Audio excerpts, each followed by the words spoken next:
नमस्कार मित्रों, इस चैनल का नाम चतुर्थ स्तंभ है और हमेशा हम एक बात दोहराते रहते हैं कि जो भी किसी भी जानकारी के बारे में हम वीडियो अपलोड करेंगे, जो हमारा कंटेंट होगा वो तथ्यात्मक होगा, सत्य होगा और आम लोगों के लिए, जो जिनके लिए वो बनाया गया, उनकी जानकारी वृद्धि के लिए केवल नहीं होगा, वो वाकई में उनके लिए जानना जरूरी होगा।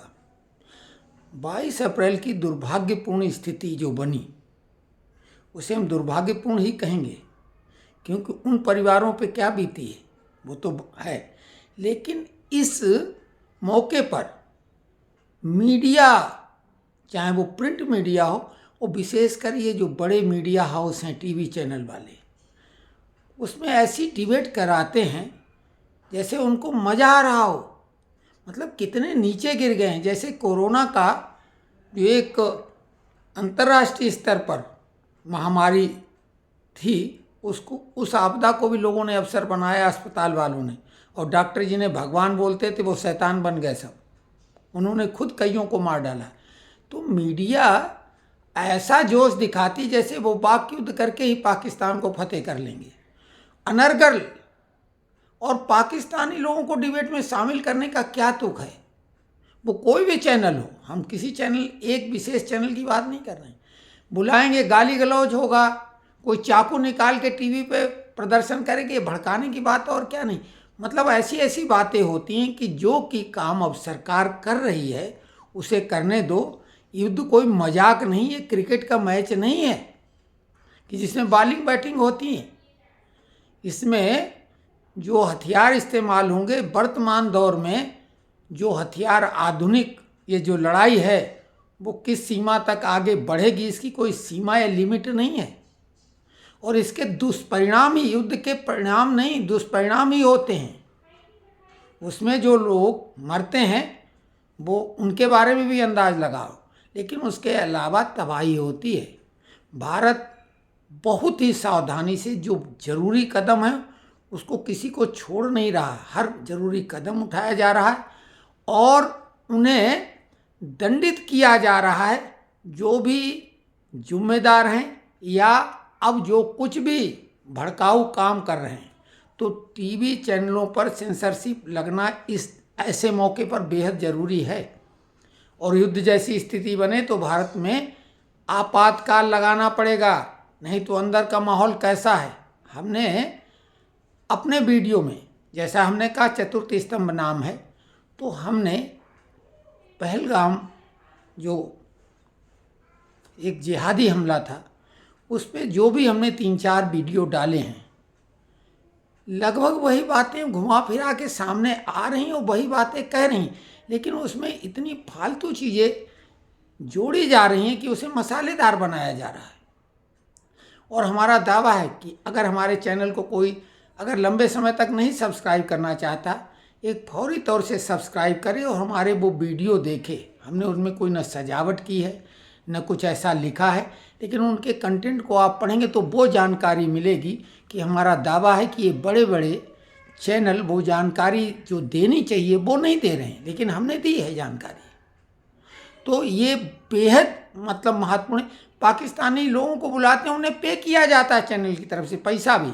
ये टीवी डिबेट में जो गाली खाने के लिए बुलाए जाते हैं लोग, अब हम किसी धर्म विशेष की बातें नहीं करेंगे। आप देखेंगे अगर 6 पैनलिस्ट हैं तो उसमें से पता लगा 5 समुदाय विशेष के लोग होते हैं और उन्हें खूब गाली, इधर से उधर गाली गलौज जैसी स्थिति बनती है तो उनको पैसे दिए जाते हैं इस काम के लिए। एक वो ललित श्रीवास्तव आ जाता है, विवेक श्रीवास्तव, अनुराग भदौरिया, मतलब क्या है ये। बुद्धि और विवेक नाम रखने से थोड़ी फालतू, मतलब कुछ भी अनाप शनाप बोलना, भड़काना, और लोग उसको कुछ भी बोलते हैं। मारपीट को छोड़ के सब कुछ होता है वो पैसे के लिए होता है और चैनल अपनी टीआरपी बढ़ाने के लिए करते हैं। आप लोग बिल्कुल इस समय सावधान रहें, क्योंकि देश को गृह युद्ध में झोंकने की तैयारी है। आप साफ तौर से समझो।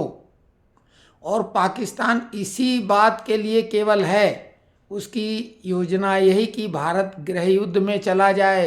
वो तो खुद गृह युद्ध में फंसा हुआ है। हालांकि इस देश में गृह युद्ध होगा तो जिनकी मंशा है उनको दुष्परिणाम भोगना पड़ेगा। लेकिन हमारे यहाँ जो सुरक्षा के जो हैं, पुलिस के अलावा भी अर्धसैनिक बल भी मौजूद रहते हैं। तो कुत्सित मानसिकता, हालांकि कुछ ऐसे शहर और कुछ ऐसे प्रदेश हैं जहां दिक्कत होगी, लेकिन आप सब लोगों को चौकन्ना रहना है और बुद्धि विवेक के साथ काम करना है। देश इस समय एक बहुत भयंकर उसकी स्थिति है। यहाँ से निकलेंगे तो फिर देश एक सुनहरे कल की ओर बढ़ेगा, लेकिन अभी ये बहुत संकट की घड़ी है, तो बहुत सावधानी की आवश्यकता है।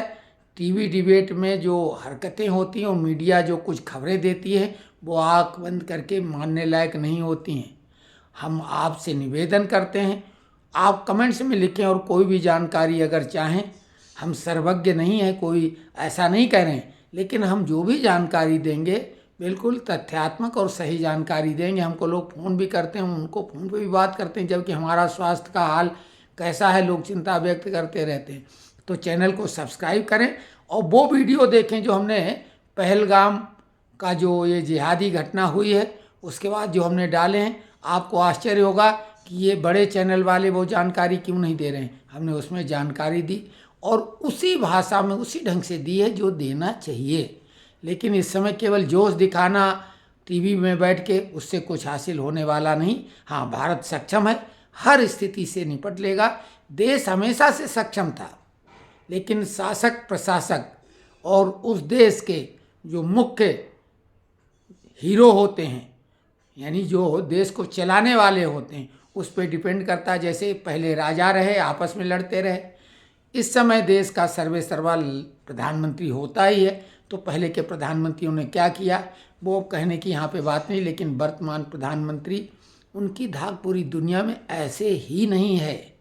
वो भारत को इस दौर से निकालेंगे ही नहीं, भारत की धाक और मजबूत होगी और जितने भी दुश्मन हैं अंदर बाहर के वो पस्त होंगे, परास्त होंगे। कोई शक शुबा की गुंजाइश नहीं है।